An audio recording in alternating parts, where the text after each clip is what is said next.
Oh, this is the Geosci 106 video project. It's about geochronology, also known as rock dating. So when rock dating, there's two methods that scientists use mainly. It is the relative and absolute dating methods. And so the difference between the two is that relative dating, we can find out relatively how old a rock is compared to another rock, and it's not very precise. But with absolute dating, we can find out exactly how old a rock is. So to understand this a bit better, I have an example set up here with breakfast, lunch, and dinner. So with relative dating, we know that breakfast comes first, dinner is last, and lunch is somewhere in the middle. But with absolute dating, we can figure out that breakfast is exactly at 7 a.m., 12 p.m., and 5 p.m. in this example. And so that's just the basic principle of those two methods. Um, But going along with relative dating, a real life example is the law of superposition. So if we look at this image, the arrow is pointing to the bottommost layer of the sedimentary mountainside. The law of superposition says that the bottom layer is the oldest, which also means that the top layer is the youngest, which is a pretty interesting concept. And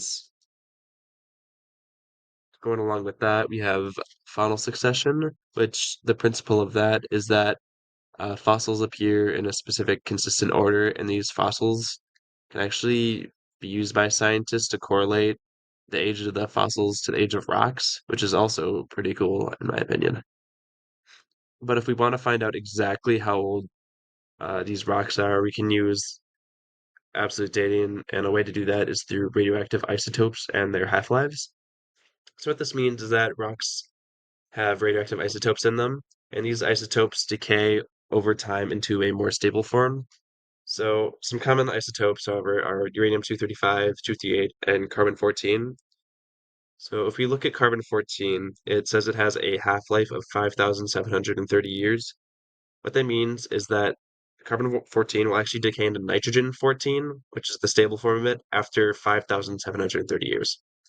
So if a scientist finds a rock and it has carbon-14 in it, and exactly half of it is carbon-14 and the other half is nitrogen-14, then that means that rock is 5,730 years old, which is a very important concept that scientists have figured out. With that being said, that's the basics of geochronology. Thank you for watching. Created using Powtoon.